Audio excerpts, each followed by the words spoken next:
moment, it looks like we'll see some snow and some sleet across western Wales and the southwest, but there's a wee bit of uncertainty about that, so do keep in touch with the forecast. But the cold theme continues, not just tomorrow, but into the weekend and right into next week too, Bill and Sean. Thanks very much. I think it looks very fetching. I think it looks lovely. It has taken us more than an hour and a half to get it out to her, though, hasn't it? Never mind. It's a long way out. She's warmer now. Now, we're going to tell you about the student protests. You'll have seen them on the news yesterday. Thousands of students were out on the streets across the UK to protest about university tuition fees. In fact, there are some sit-ins which are still taking place in some universities. Most of those demonstrators were over 18. There were also a significant number of school pupils involved. And that's because they're the ones who are going to be affected most by the increased fees, which are coming into effect, of course, in 2012, year after next. Two of them are Alice and Jasmine. They're here, both 16 years old and both took part in the London protests. Good morning to you.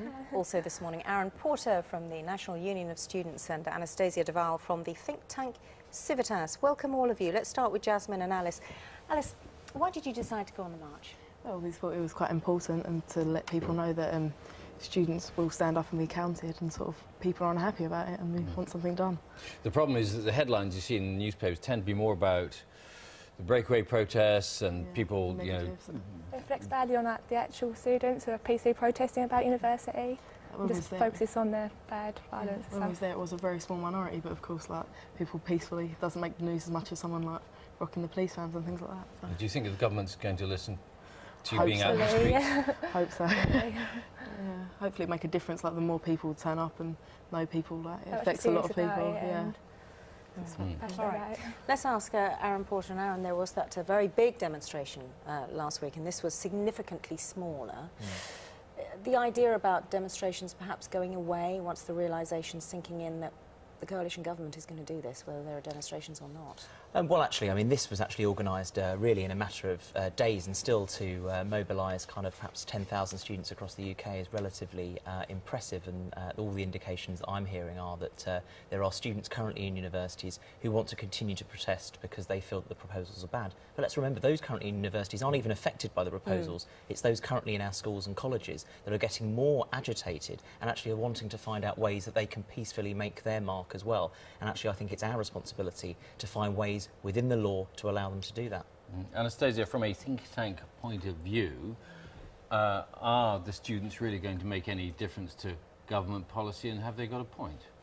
I think it's very important that voices are being heard from the actual people who are going to be affected. I think it's very impressive that very articulate young people are saying, you've told us that it's incredibly important to go to university. In fact, you've told us that if we don't go to university, we haven't really got a great chance in our futures. We're worried that we can't afford it. I'm worried that the government hasn't really articulated very well its plans. I think one of the misconceptions at the moment, for example, is that it's free now. Unfortunately, an awful lot of students have come out, graduated with a lot of debt. The other misconception is that if you are a graduate, you're going to find a job.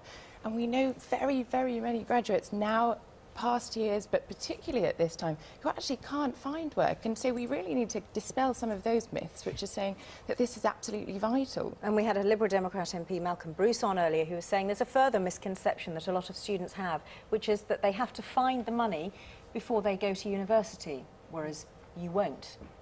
It'll be, what he says, an investment. What do you think? I think as well, the sort of thing that's been taken into account is that the £3,000 is being, like, trebled, like, maximum, but that's kind of, that's just for your tuition. We've also got to find, if you want to go to university in London, you've got to pay for accommodation, food, transport. There's a lot of other stuff that, like, parents and like students themselves have to fund already, and they're going to have to sort of do that on top of the tuition fees. As far as the tuition fees are concerned, though, you won't need to pay the tuition fees back, the argument goes, until you earn £21,000. You lose a lot more. It's 9% each year as well, after £21,000. That does add up eventually. Like, is it affecting the way you're looking at your university career? Are you thinking twice maybe about it? Yeah, in a way, because I don't know, because like I still feel like determined to go to university, but I think a lot of people will be put off by the idea because it costs so much money. It's deterrent, and it's going to, like, it is a lot of money, and it's going to hang over you the rest of your life. So a lot of people I know now seriously got to think about how it's going to affect their chances. So even though you don't have to come up with the money up front, the thought of being in debt when you leave is enough to make you not go in the first place. Do you think that? Aaron, in terms of actually changing decisions and changing minds, it does sound fairly set that the government are going to do this. Well, I mean, we are a couple of weeks away from the vote in Parliament, and the truth is, if the politicians stuck to their word, if they said what they were going to do at the time of the general election, then these proposals would be defeated. I need to remind Liberal Democrat MPs in particular who made a promise to vote against higher fees. Indeed, they stood on a manifesto to scrap those fees, and I think that's another reason why students are so upset. And we've also, over the last year or so, heard that it's dangerous to build an economy on debt. It's dangerous to set young people off in their adult life in debt. I accept that difficult decisions need to be made about how to reduce the deficit, but those are political choices and political priorities, and saddling young people with incredible amounts of debt seems the wrong choice to make, and that's why it's important that politicians know that they don't have to make this decision, but they can make decisions elsewhere. Anastasia, if the headlines in the newspapers after every demonstration are going to be about destruction and disorder rather than about the point that the students are making, isn't that then sending the wrong message? Yes, it's very difficult. I mean, it must be very frustrating for many of those students who are protesting because they're worried, partly because of misinformation, partly because of the reality of being in debt, about the situation in terms of fees, to hear about the violent constantly, because this is not representative, actually, of the main views in terms of this whole debate around fees. That's very difficult, but on the other hand, we understand that this is causing headlines because it's the most grabbing element of it. But the really important thing, I think, is to sit down at this stage and think, OK, we have got a problem in terms of university fees. What are the alternatives? I think this is a time to have a very positive conversation about why are we saying to everybody that you have to go to university, it's your only option?